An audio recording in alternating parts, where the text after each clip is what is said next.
હું છું જલ પટેલ। આજે હું તમારા સમક્ષ એક એવી અત્યંત ગંભીર મુદ્દા પર વાત કરવા આવી છું જે ભાવનગરના બગદાણા ગામમાં બનેલી તાજી ઘટના સાથે સંબંધિત છે।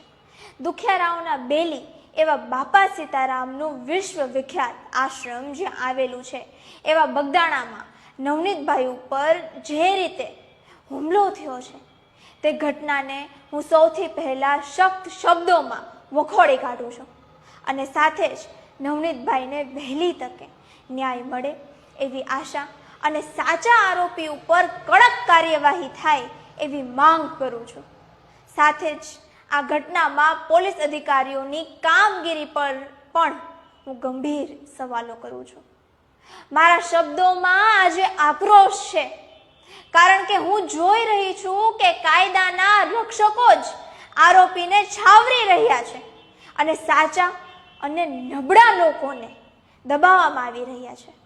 આજે હું સ્પષ્ટ રીતે ભાવનગરના એસપી નીતિશ પાંડે અને તેમની નીચે કામ કરતા પોલીસ અધિકારીઓની કામગીરી પર સવાલ ઉઠાવવા માંગુ છું।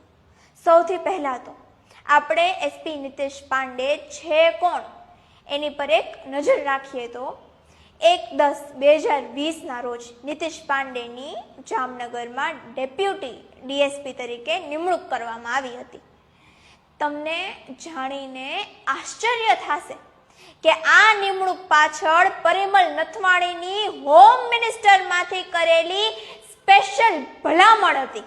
15 ઓક્ટોબર 2020 રોજ નીતિશ પાંડે અને પીઆઈ કેજી ચૌધરીએ જામનગરમાં પાટીદાર યુવાનો વિરુદ્ધ ગુસ્સીટોકનો કેસ નોંધ્યો હતો અને આ કેસની તપાસના નામ પર ઘણા પાટીદાર યુવાનોને પોલીસ કસ્ટડીમાં લઈ નિર્દયતાથી મારવામાં આવ્યો હતો અને હા, પાંડે સાહેબ પણ પરિમલ નથવાણીના કહેવાથી પટેલ યુવાનોને મારવામાં સામેલ હતા।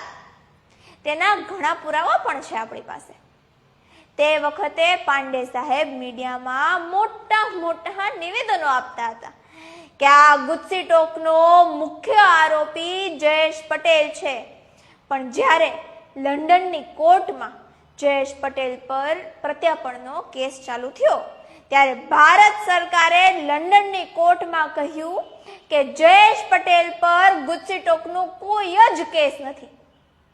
આ ઘટના દર્શાવે છે કે આવા આઈપીએસ અધિકારીઓ માત્ર રાજકારણીઓના હાથાભોય છે અને નીતિશ પાંડે પરિમલ નથવાણીનો હાથો જ છે।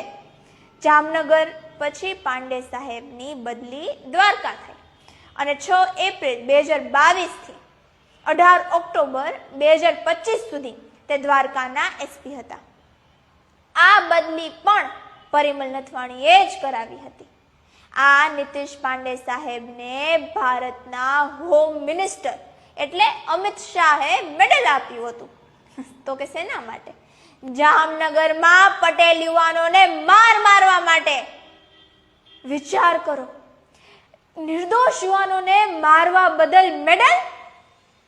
હવે નીતિશ પાંડે ભાવનગરના એસપી છે।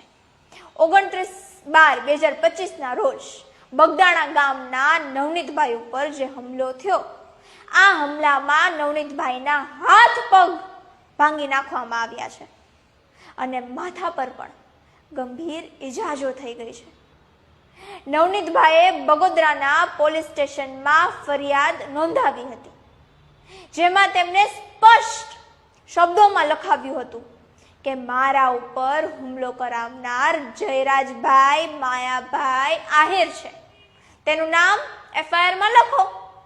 છતાં પણ પીઆઈ ડાંગર સાહેબે નવનીતભાઈના કહેવા પ્રમાણે એફઆઈઆર નોંધી નહીં અને સુપ્રીમ કોર્ટની ગાઈડલાઇન્સનો ઉલ્લંઘન કર્યું।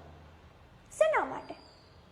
કારણ કે આરોપી જયરાજભાઈ માયાભાઈ આહિર પરિમલ નથવાણીના અંગત મિત્ર છે અને આઈપીએસ નીતિશ પાંડે પણ તેમનો અંગત મિત્ર છે। આવા મિત્રોનું નામ એફઆઈઆરમાં લખાય? પીઆઈને ખબર છે કે આ મારા બોસના મિત્ર છે એટલે નામ નહીં લખવાનું। એસપી નીતિશ પાંડેની કોઈ ઓકાત નથી કે એ કાયદાનું રક્ષણ કરે। નીતિશ પાંડે એટલે ભ્રષ્ટાચારનો અડ્ડો જામનગરમાં હતા ત્યારે દારૂ જુગાર ખુલ્લે આમ ચાલતું હતું. દ્વારકામાં પણ દારૂ જુગાર ખુલ્લે આમ ચાલતું અને હવે ભાવનગરમાં પણ આમ જ ચાલે છે. નીતિશ પાંડે ભ્રષ્ટાચારમાં નંબર 1 છે. તેને ભ્રષ્ટાચારનો મોટો મેડલ આપવામાં આવવો જોઈએ. આવતા દિવસોમાં તેમને બીજું મેડલ પણ મળશે. નવનીતબાઈની એફઆઈઆરમાં જયરાજભાઈ માયાભાઈ આહિરને આરોપી ના બનાવવા બદલ વિચાર તો કરો મિત્રો. આરોપી બનાવવા માટે પણ મેડલ મળે અને આરોપી ના બનાવવા માટે પણ મળે. હવે આ નીતિશ પાંડેની નીચે કામ કરતા ડીવાયએસપી રીમાબા ઝાલા શું કહે છે? તે કહે છે કે હુમલો દારૂના ધંધા સાથે જોડાયેલા લોકોએ કર્યો છે અને નવનીતભાઈએ પોલીસને બાતમી આપી હતી. મારે આ ડીવાયએસપી મેડમને પૂછવું છે કે તમે ડીવાયએસપી છો તો તમને એટલી નથી ખબર પડતી કે નવનીતભાઈએ ક્યાં પોલીસને બાતમી આપી હતી અને બાતમીદારનું નામ કોઈ દિવસ જાહેર કરવાનું હોય? આથી સાબિત થાય છે કે પોલીસ જ બાતમીદારના નામ આરોપી સુધી પહોંચાડે છે અને આરોપીઓને આપે છે. એટલે ભાવનગરમાં પણ દારૂનો ધંધો ખુલ્લે આમ ચાલશે અને બાતમી આપનારને માર પડશે. અંતમાં હું હીરાબાપા સોલંકીને અભિનંદન આપું છું કે તેમને નવનીતભાઈને ન્યાય અપાવવા માટે તે આગળ આવ્યા. હું સોશિયલ મીડિયા દ્વારા હીરાબાપા સોલંકીને વિનંતી કરું છું, જો આ કેસ નીતિશ પાંડેની નીચે રહેશે તો સાચા આરોપી ક્યારેય પણ નહીં પકડાય. સાચા આરોપી પકડવા હોય તો એસપી નીતિશ પાંડેને હટાવો. એસપી નીતિશ પાંડે એટલે ફૂટેલી કારતૂસ છે, ભરોસા લાયક આઈએસપી નથી. આ ભ્રષ્ટાચારનું ઘર છે અને ડીવાયએસપી ઝાલા ઉપર પણ એક્શન લ્યો જે બાતમીદારના નામ બહાર પાડે છે. અંતમાં હું નવનીતભાઈને વહેલી તકે તે સાજા થાય એવી મા ખોડલને પ્રાર્થના કરું છું અને તેમને લડવાની શક્તિ આપે તેવી પણ પ્રાર્થના કરું છું. જય હિન્દ.